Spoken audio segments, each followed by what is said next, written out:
All right, so the core of my question is a big kind of like block that I've been feeling for a while, because I've been listening to you for a while and I'm so on it and I so get it and I'm so with it. But I'm seeing this kind of like discrepancy, because I'm feeling that on one hand, I really know I can focus in the direction of things that I want, and I can see past the place that I am. I can really see the potential of things. But I've seen in myself a tendency to ignore some things that are, and in doing so, try to push them away, which makes them grow.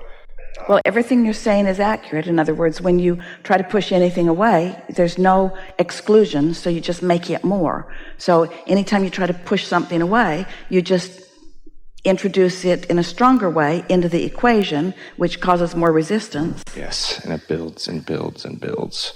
Before you go further, we just want to insert an analogy, an example of something that everyone can relate to rather easily. Picture yourself tuning some electronic device. And while there is thought about it, maybe you're even looking at a gauge, and maybe you even know what frequency you're reaching for. So that's the thought. You're trying to find a specific frequency. But isn't the feedback to what you are finding even more important than the deliberate intention of finding it? Do you follow what we're getting at? Yes. We've been saying you create your own reality, and thoughts create, and you get what you think about whether you want it or not. So that's all thought, which makes you get a little worried about your thoughts. We see you thinking and then trying to take the thoughts back before law of attraction gets hold of it. Cancel.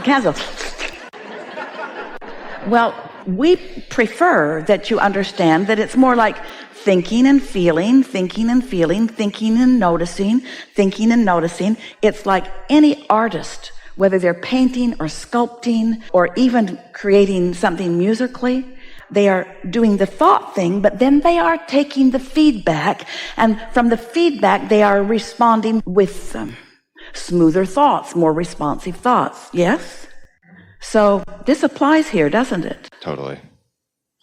Yeah, okay. I see that because, I see when I try to drag, there's a difference between feeling that and knowing where I'm going to go. But you see, you know what you're talking about, and this is the perfect time in this conversation for us to have this discussion.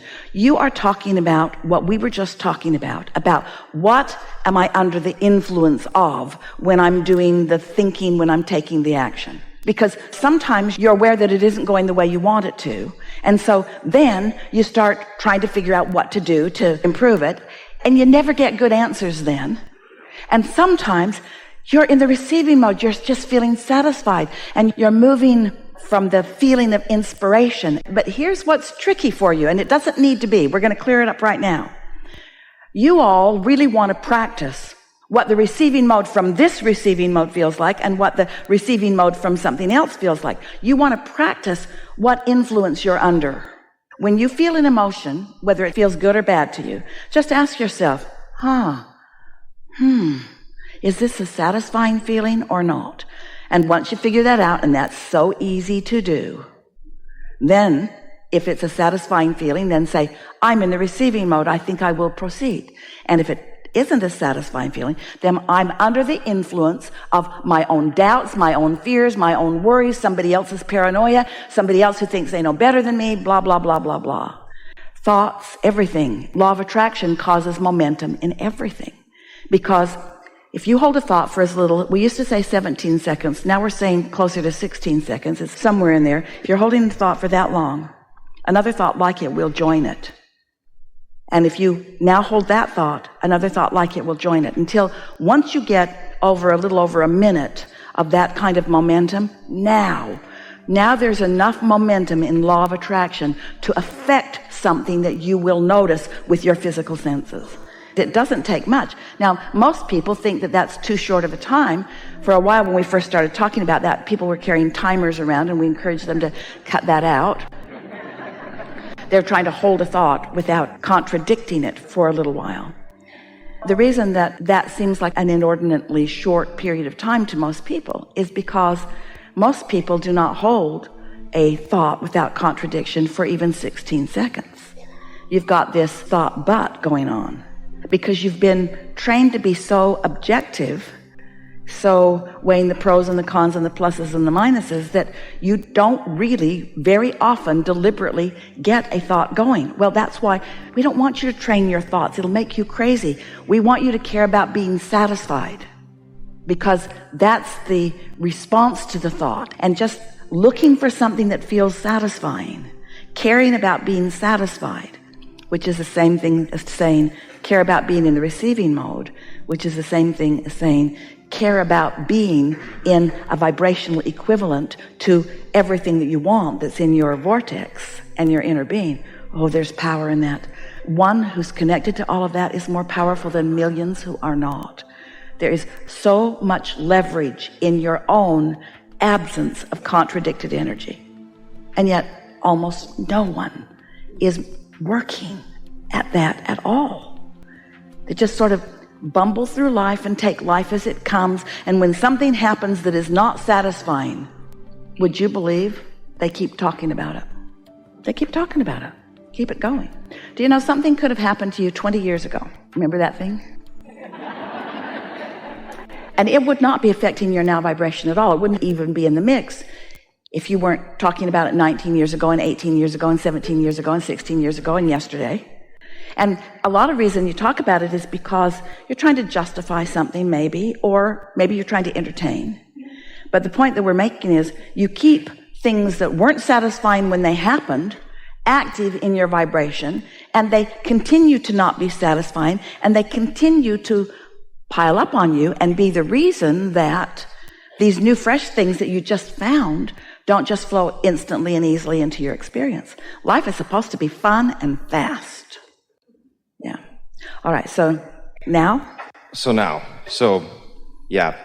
I get all that, and I can feel when you sat down, you said, I have this big, maybe you used the word block. I did. Yeah. Let's go right there. Okay. So the block is, when is it advantageous to focus on those unsatisfying things that happened? Never. But that's when. But then how do you move them out of your experience? Because like I said, Can't move anything you're looking at. But it sticks to you like glue. So I know that. But it's like, it's almost as if part of my awareness is focused on where I want to be, but part of it just does not let go, and it just like... But we're explaining to you what you're doing that doesn't let it go. You can't look forward and behind you at the same time. Pick one. But how do those things, how do they stay active then? Because I do so much looking forward. The reason that but... it feels not just difficult, but close to impossible, and others are agreeing with you, what we just told you to do doesn't feel possible because law of attraction keeps bringing it to you. So you have to find a way of focusing in a way that law of attraction doesn't bring it to you, which means you've got to deactivate it. Well, when you decide to deactivate something, guess what you do? You activate it. Yes. So how do you deactivate something? By activating something else.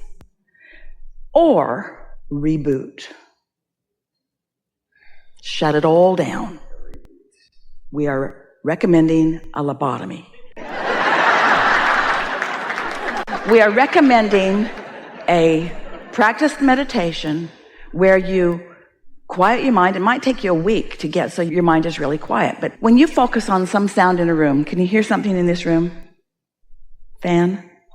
Or dripping faucet? Just focus on something that doesn't take much thought, but that does require focus. When you focus upon something, and when your mind wanders and it will, go back to focus on that. And when your mind wanders and it will, go back to focus on that. And when your mind wanders and it will, go back to focus on that. Usually within about 15 or 20 minutes, you can find a minute or two of a quieted mind. And when you quiet your mind, you stop all thought. You stop all thought. Now hear this. We have not said this clearly before. Remember those two parts of you that we were talking about? The inner being you and the you here in this physical body?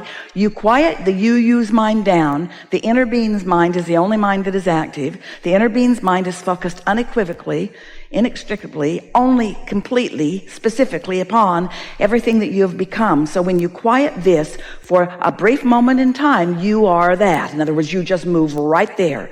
Your vibration rises. It's like the frequency of your inner being is a magnetic point of attraction, and when you are not offering any opposing vibration, off you go, right into vibrational alignment with that.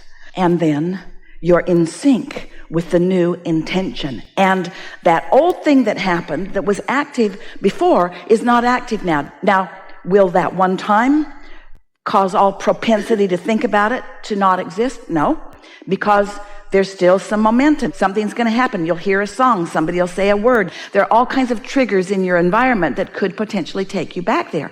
But if you quiet your mind often enough for a week or two or three or four until you establish a new vibrational relationship with the desire part of this subject rather than the lack of desire part of this subject, now it's easy. And then the conversation that we have, instead of it being, oh, Abraham, I just can't stop thinking about that, the conversation will be, I can't even remember the last time I thought about that. It's like it just goes away. It literally changes your frequency and therefore your perspective and therefore your past, really. It changes your relationship with your past. You're now, there are 15 analogies flooding into Esther's mind simultaneously. Your now moment in time overwrites everything that you've lived before. Now, that feels confusing to you because you think you have memory. You don't have memory. What memory is transmitting and receiving mechanism. In other words, you don't have a storage cabinet, the storing all this stuff. You are transmitting and receiving vibrations and translating them into what you are calling your memory or your knowledge. Sit with that just for a moment. It's really chewy. So, in every moment, everything's being written over. Do you have any computer programs like that override everything that came before? In other words, the now just keeps updating. You make a change and it changes. You know what we're talking about? Maybe not. So, I'll give you another analogy. So, in your now, in alignment with Source, your vortex, which contains all that you've evolved to, becomes dominant, and everything is overridden. If you have more debt than you have money, overridden. The money overrides it. If you have a bad relationship and a good one in the vortex, overridden. We're not kidding you. You can stay current with your now vibrational reality.